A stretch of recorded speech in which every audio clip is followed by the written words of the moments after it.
और आपका समर्थन साथ सहयोग भी अच्छा मिला। इसलिए मैं कोई लंबी बात नहीं करना चाहता हूँ, लेकिन ये जो अभी आप लोग लाइव देख रहे हैं उस लाइव को थोड़ा सा बढ़ाओ ताकि अधिकतम लोगों तक अपनी बात पहुँच पाए। और जितना जल्दी पहुँचाएंगे तो मैं अपनी बात को आगे बढ़ा पाऊँगा।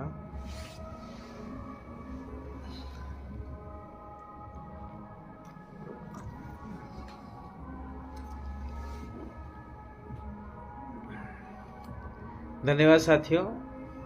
सबसे पहले मैं आप सभी को जोहार, स्वागत, अभिनंदन, धन्यवाद करना चाहता हूँ कि बहुत कम समय में मैं विशेष करके आज डूंगरपुर विधानसभा के साथियों और जो अन्य जो मेरे साथी हैं, मेरे समर्थक रहे, मेरे मित्र रहे हैं, जिन्होंने सोशल मीडिया से, फेसबुक से, चाहे व्हाट्सएप से, चाहे किसी भी प्रकार से मेरा साथ सहयोग समर्थन दिया, उन सभी के लिए मैं दो शब्द कहना चाहता हूँ।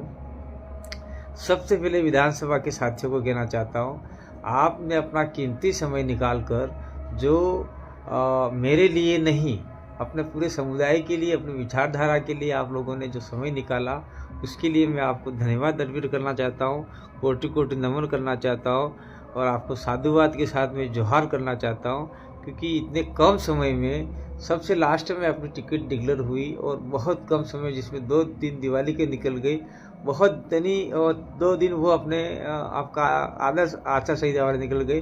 तो 10 दिन के अंदर अपन ने लगभग 51,000 के आसपास वोट एस्टिमेट किया और राष्ट्रीय स्तर की पार्टी बीजेपी को 3rd नंबर पे अपने धकेल दिया और कांग्रेस अपने पैसों के बलबूते पर और अन्य हथकंडे अपनाकर लोकतंत्र की हत्या करके जीती।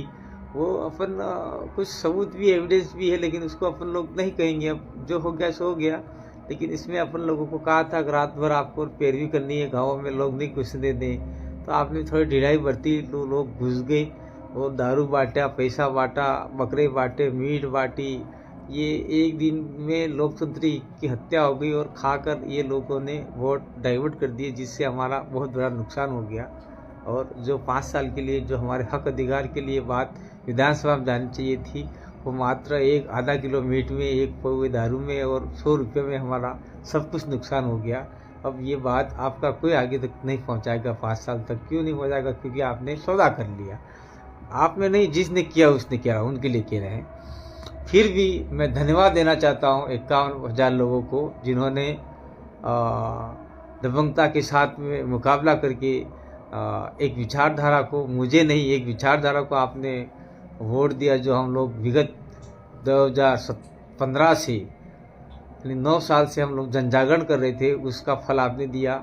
हम लोगों की थोड़ी सी कमजोरी ये रही कि हम लोगों ने मेवाड़ा पट्टी और ये आपका बिछीवाड़ा पट्टी में और ये लेवल पट्टी में हम लोग जनजागरण चिंतन शिविर नहीं लगा पाए, जिससे वहाँ से हमको कम वोट मिला। मेवाड़ा पट्टी और बिछवाड़ा आपका ये लेवल पट्टी में कम वोट मिलने से हमारा गणित बिगड़ा और सिटी के अंदर जो वोट हमको बहुत कम मिले, उसके पीछे कहीं न कहीं एक तो हमारा सिटी के जो कार्यकर्ता थे वो उनकी मनमर्जी चली या फिर उन्होंने काम नहीं किया, वो भी हम कह सकते हैं।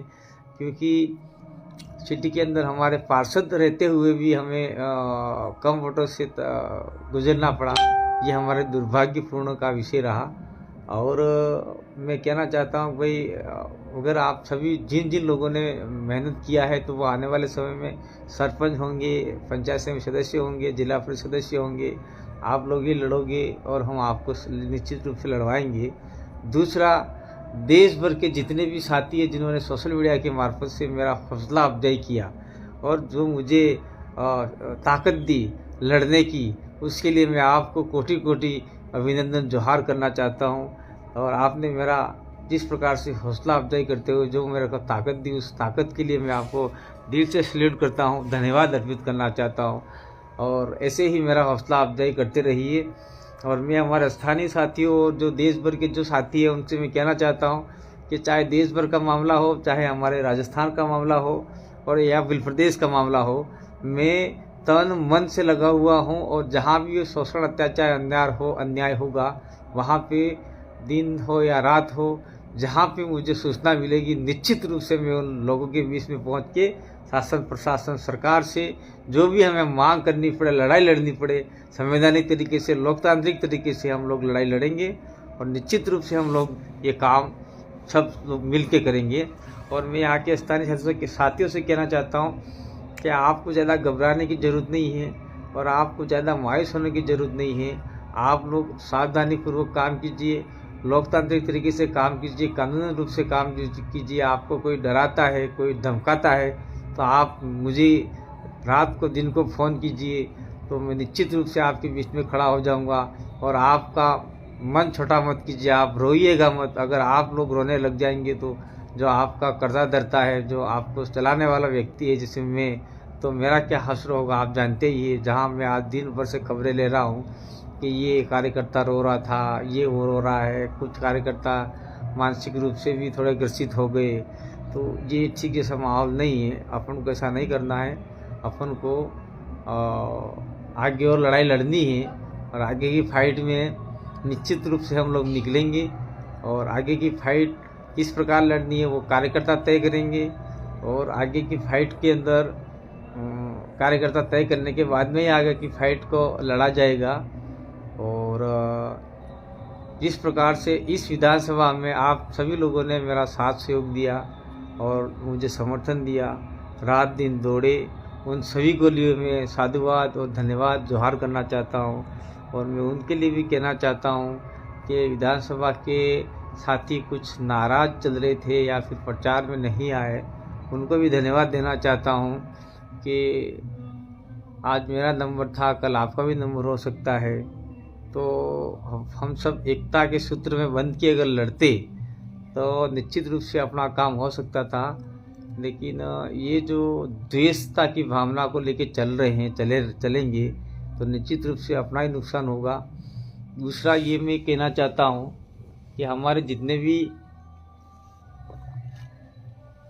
नेतागिरी के लोग काम करते हैं, नेता बने छोटे मोटे पद लेकर, उनमें भी द्वेषता की भावना नहीं होनी चाहिए। सब साथ में मिलकर काम करेंगे तो हमारा काम आसानी से सफल हो जाएगा।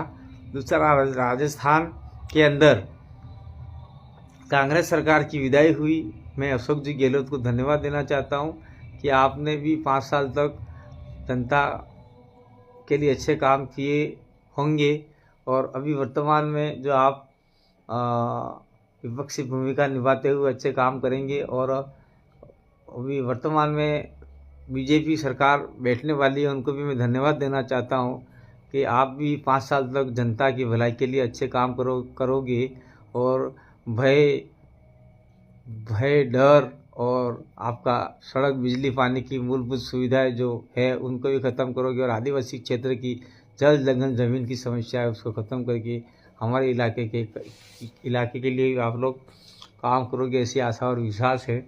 दूसरा, हमारा जो भारत आदिवासी पार्टी बनी है बीएपी यानी बाप, वो राजस्थान में एक लार्ज स्केल पर बहुत अच्छा खासा वोट लेकर आई है कम समय में। और कम समय में सिंबल मिलने के बावजूद भी हम लोग 3 सीटें तो राजस्थान में जीते हैं, बाकी एक मध्य प्रदेश में जीते हैं। 3 के बाद में हम लोग यहाँ पे 5 सीटें सेकंड पोजीशन रहे हैं और सेकंड पोजीशन में भी हम लोगों ने अच्छा खासा प्रदर्शन किया है। इसलिए हम लोग लगभग 10-12 लाख वोट हम इस इलाके में लेके आए हैं और इससे हमारे 2 सांसद आराम से निकल सकते हैं। तो इसलिए हम लोग कहना चाहते हैं कि आप आने वाले समय में उदयपुर और बांसवाड़ा सांसदीय सीट के लिए तैयारी करें और रतलाम, झाबुआ, अलीराजपुर का जो है सीट उसके लिए तैयारी करें। तीसरा है आपका ये दाहोद सीट के लिए और भरूच सीट के लिए, और 2 ये हो गई, तीसरी वो होगी, चौथी वो होगी, 5वीं हो गई और 1 सीट है आपकी महाराष्ट्र की। उसमें हम लोग अच्छी तैयारी के साथ में उतरेंगे तो निश्चित रूप से हमें अच्छा रिजल्ट मिलेगा। भविष्य में हम लोग अच्छी राजनीति कर पाएंगे और हमारे इलाके के जितने भी जल जंगल ज़मीन के मुद्दे हैं उसको हम लोग आगे कर पाएंगे। हम पहले फेज़ में इतनी सीटें लड़ पाएंगे क्योंकि हमारे पास साधन संपन्न नहीं होते हुए भी हमने इतना वोट अचीवमेंट किया। अगर हमारे पास साधन संपन्न होते तो राजस्थान के अंदर हम निश्चित रूप से 15 सीट तो हमारे कहीं नहीं गई थे। 15 सीट हमारे पास आज होती, 15 नहीं तो 10 सीट तो फाइनल आज हमारे पास होती, क्योंकि हम लोग 3 तो जीते हैं और 7 सीटें के आसपास हम सेकंड पोजीशन लाए हैं। बाकी आप लोग 32,000, 36,000, 45,000, 25,000 ऐसी सीटें भी हमारे पास अच्छी खासी आई हुई है और 23,000 ऐसी सीटें भी अच्छी खासी आई हुई है। तो मैं सभी राजस्थान की, दक्षिण राजस्थान के जनता को अभिवादन करना चाहता हूँ, धन्यवाद जोहार करना चाहता हूँ कि आपने जिस प्रकार से सहयोग दिया यहाँ के प्रत्याशियों को, और आने वाले समय में भी आप लोग अच्छा प्रदर्शन करेंगे, इसलिए मैं आप सभी को धन्यवाद देना चाहता हूँ। और अगले चुनाव जब भी होंगे पंचायती राज के, उसमें आप लोग तन मन धन से लग जाइए, क्योंकि धन अपने पास नहीं है। जिला परिषद का हो गया, पंचायत समिति का हो गया, उसके बाद में अभी ज्येष्ठ आपका लोकसभा चुनाव आ रहा है। लोकसभा चुनाव में अपना बूथ संभाल लेंगे तो निश्चित रूप से काम संभव हो जाएगा। और उसके बाद में वापस पुनः विधानसभा के चुनाव आएंगे। उस विधानसभा के चुनाव में हम दम के साथ में भी लड़ेंगे और राजस्थान की सरकार बिना भारत आदिवासी पार्टी के नहीं बनेगी, ऐसा हम लोग आशा और विश्वास आप लोगों के दम पे करना चाहते हैं। एक बार पुनः डूंगरपुर की जनता को रोहत कांति आदिवासी की ओर से बहुत बहुत धन्यवाद, आभार, जोहार। जय आदिवासी, जय भील प्रदेश, धन्यवाद, जोहार।